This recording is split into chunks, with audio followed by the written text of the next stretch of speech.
Hello, and welcome to the channel. This is the time to experience a new section of the remake.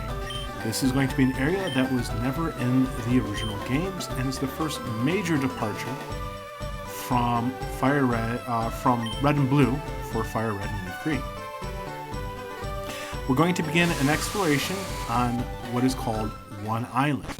Now, One Island is part of a group of islands called the Sevii Islands, and those islands you only get to explore the first 3 during the initial run of the game until it's post-game time. There were some really cool ideas added into the islands, and in fact, the Sevii Islands are how you would retrieve some of the legendary Pokemon like Mew and Deoxys. In fact, if I remember correctly, the Sevii Islands are in some of the other Game Boy Advance games as like add-in content or whatever for getting Deoxys. You gotta go to the same place. Some of the other ideas that were added in were there was an island that was compatible with the e-reader series, which would be something that we didn't really see too much use of here in the West, in the US at least. The e-reader was a device that you attached to your Game Boy, and you would swipe cards, similar to the cards that you use for Animal Crossing now for your Switch and such. The Amiibo cards, very similar to that. They had a little barcode on the bottom that the e-reader would read, and it would transfer data into your games. So one of the islands, the idea for it was that you would use these e-reader cards, and it would transport Pokemon into this cave. So stuff like Houndoom and such. Unfortunately, the only Pokemon that is there naturally is Zubat, and that's the only Pokemon you will ever find in those caves. Good place to grind to try and get a shiny Zubat, though. And as I said, unfortunately, the proper implementation of the e-reader just never really did happen because the device didn't take off here in the West. But we won't be exploring that far into the Sevii Islands, as I said. We're only going to go to 1 island, 2 island, and 3 island.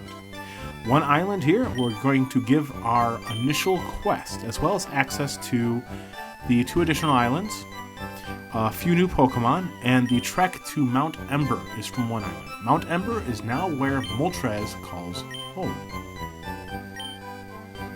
So within today's adventure, we're going to only obtain a few new Pokemon. We're going to get Ponyta, Rapidash, and Persian, and we're also going to begin our trainer battles with a camper. This video is actually going to be rather short. It's only going to be an 11-minute video today, so I don't really have too much to talk about game-wise, as there's not too much that we're going to be checking out besides Bill's friend, who is part of why we're able to come to the islands. Now, you don't have to accept the quest. You can continue on and hit the Elite Four and all that kind of stuff and go with Bill later, but it makes sense to do this now and get some of it out of the way. So, with the initial kind of conversation about what's going to be occurring in this video out of the way, let's talk about a quick topic. And that quick topic is, well, it's not Pokemon related too much, besides just maybe some general complaints about some of the side games that are available via the apps, right? Like Pokemon Go and all that, right? I think Pokemon Go is a great idea, and is a pretty cool implementation of your phone's GPS system, all that kind of stuff. But at the same time, I think that people who come from Go into the main Pokemon series are going to be very shocked at the difference. And then you have games that were kind of cool but died out quick, like the Pokemon Rumble Dash and all that kind of stuff. Pokemon is definitely one of Nintendo's bigger cash grabs, right? And that's not too unusual for a video game company or anything like that anyways. And because of that, you know, you're going to see a lot of little side things. Like, what's one of the current games? Not Pokemon Troze. It's the game where you have to toss balls into hoops and stuff like that. I can't remember what it's called off. I played it for a little bit and I realized that I'm not really going to get very far in that without spending some decent money. And I don't mind spending a little bit of money on free-to-play games. I usually set a limit just because there is an addictive nature to some of these games with the gotcha grabs and the loot boxes and all that kind of stuff. So that's not too bad, but I think it's a problem when the free-to-play aspect is ruined by the pay-to-play aspect of it. And you want to encourage people to pay for your game. I'm not going to say that it's stupid to do so. And you do little things to encourage them, like give them a little bit of a cool costume, or maybe a hard-to-get character is easier to grab. But when the game becomes unplayable due to the fact that if somebody pays for Pokemon, they basically have control of the field, that's when a free-to-play game loses interest for me.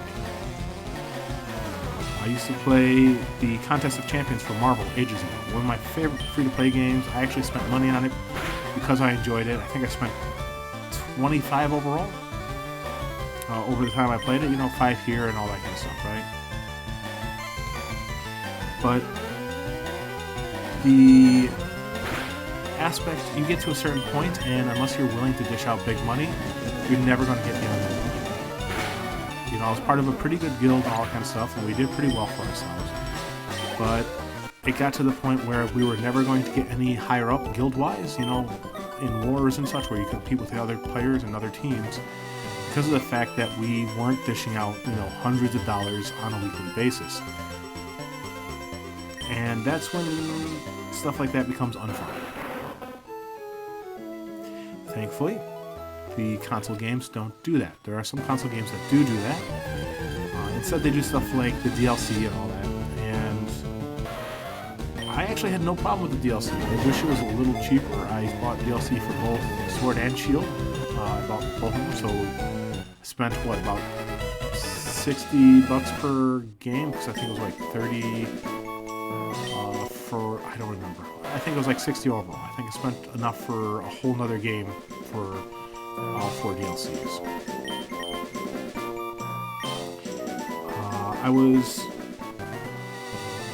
I wish that just buying the DLC, if you had both games, it would unlock it for both games, but again, I understand the reasoning for that, and it might have been a little difficult to have a demo unlock key for 2 different versions of the game, all that kind of fun stuff. But the DLC was worth it. I had a lot of fun playing the DLC, and it was actually some of my favorite parts of the overall story. You know, I really enjoyed Mustard and Honey, and I really did enjoy the Crown Tundra, and learning a little bit more about Rose via his family that's there. And the Pokemon that were included were kind of cool.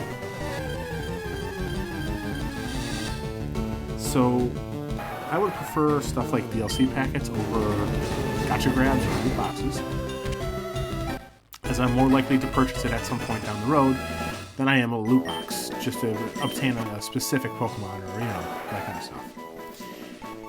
stuff. So there's always the hope that something like Diamond and Pearl, which I very much doubt there will be, will come out with some DLC that gives you some more of the Platinum feel to it. Scarlet and Violet, I don't know if they'll have DLC. I was really hoping that Pokemon Legends Arceus, I really hope it gets some more additional gameplay elements, like the Dawn, the Daybreak update. That was a really cool update. So I'm hoping there'll be like a Nightfall update or something like that that will add a little bit more to the game. If not, I'm not upset. Pokemon Legends Arceus is a very, very good game. I'm actually very excited for Scarlet and Violet because of Legends Arceus. If that hadn't come out and it was just Diamond and Pearl remastered, and then Scarlet and Violet, I might have been a little iffy on eventually picking up Scarlet and Violet, but I will be getting it. So I think that you can have a game like Pokemon and do it correctly and incorrectly at the same time. A lot of it is based on what you're putting the product out. Apps are based very much on dangling shiny things in front of you, trying to get you to buy them. Whereas the games generally will focus more on maybe additional content via DLC. And I really don't have a problem with that generally. Sometimes it feels like the DLC is added in because they didn't finish something, or instead of just, oh, we wanted to add this in, and we put a lot of work into it. It's its own little thing, so we got to pay for it. I don't mind that. The DLC for Sword and Shield is, to me, how DLC should be. It wasn't necessary for the game. Yes, it's necessary if you want to get all the Pokemon, but you can also do an update and just do trades. But that's about it for my little mini rant at this video. So until next time, where we will be investigating 2 and 3 islands. Or no, sorry, next time we'll be getting up to Mount Ember. Unfortunately, I did lose, due to foul corruption, some of the Mount Ember stuff, so you won't see me catching Moltres, unfortunately. So we'll do the trek up to Mount Ember, and then after that we'll be doing 2 island and 3 island, and then we're back on track to get the Elite 4 out of the way. So until then, I hope everyone has a great day, be happy, be healthy, and we'll see you later. Bye.